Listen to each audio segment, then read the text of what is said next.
This is the gospel according to the IRS, Breaking Points and Church Financial Updates. And now, here's the authority, Dr. Michael Chitwood and Breaking Points.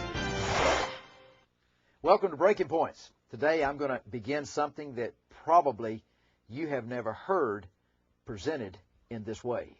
I want you to grab your pad and pen, and I'd like you to draw a couple around that's been proved on the Password program. And I want them to hear this, because Congress shall make no law respecting an establishment of religion or prohibiting the free exercise thereof. I'm going to be talking about today, should your church be incorporated? Now, you've heard pros and cons of this before, but I'm going to tell you why that your CDC, that you need to have a CDC, an EDC, maybe an FBO, and I'll get into those terms later with you. But mainly today I want to deal with, should your church be incorporated? I'm going to give you 7 points today, and I'm going to give you 7 points in a later program. Those points will run consecutively so that you'll be able to determine just exactly what to do. Grab your pad and pen. Glad you're with us today. Here we go. Should your church be incorporated? First of all, I want you to make a note of this. The government has experienced great difficulties in finding an operative definition for a church. At this point in time, the government has been quite careful not to appear to be interfering with religious belief and the practices of any church. Therefore, it's very difficult for the church to be defined by the IRS. But one thing that we can all agree on is that we believe that for protection of the board, protection of the members, your church should be incorporated. Let's examine a couple of points. Number one, 14 points, 7 today, 7 tomorrow. 1, you have to have a distinct legal existence for that church. Now, I don't know about you, but it's very important for your church to have all of the protections and all of the benefits that you are offered just like and afforded just like a business out there that's incorporated. There's no reason why that your church shouldn't be incorporated.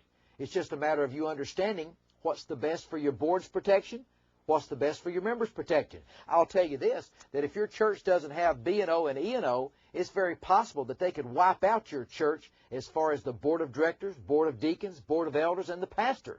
The biggest problem with B&O and E&O is that it's very expensive. So point number 1 is a distinct legal existence. Point number 2, a recognized creed and form of worship. A recognized creed and form of worship. Most of you already have that. So you're going right along as if you are incorporated. Number 3, a definite and distinct ecclesiastical government. A definite and distinct ecclesiastical government. Ecclesiastical government. Very important in the makeup of an incorporation. Number 4, a formal code of doctrine and discipline. You have that.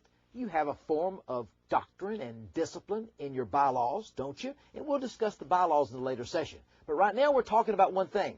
Should your church be incorporated or should your church not be incorporated? You just got to determine which privilege you want. You've got to determine which protection you want. For anybody to stand out there right now and tell me that you don't want to be incorporated, and this is what we get all the time because we've been doing this for 62 years. Here's what they say. Well, we don't want the government to know about us. Well, do you have a federal ID number? Do you have a post office box? Do you have a bank account? Well, the government already knows about you, and you need to be doing things right. If you're not doing things right, then you're doing things wrong, and you're going to go to jail.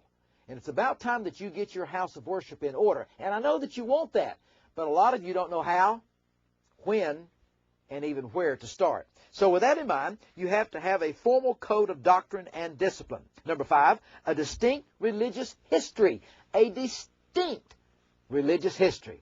You have that, don't you? And number 6, a membership not associated with any other church denomination.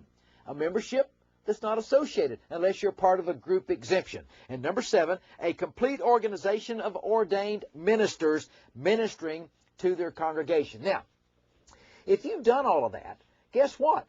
You're halfway home because there's just 14 of these. There's 14 criteria that the IRS says that make up a church. This doesn't make up if you're incorporated. This makes up if you're a church. Now, you can be a church without being incorporated. That's not what we're talking about in this session. We're talking about, should you be incorporated? Why should anybody be incorporated? Why is any business incorporated? You know why? Because they want protection so that some outsider won't come in and sue the board, sue the members of the congregation, or even sue the pastor. So this is about protection. I've given you 7 criteria points out of 14. You've got to get the rest of these 14s. Michael Chitwood, I'll see you tomorrow. Breaking Points gives you the latest IRS updates and tax law. Pastor, if the IRS came to your church today, what would you say? If you really want your house of worship in order, call 1-800-345-9117.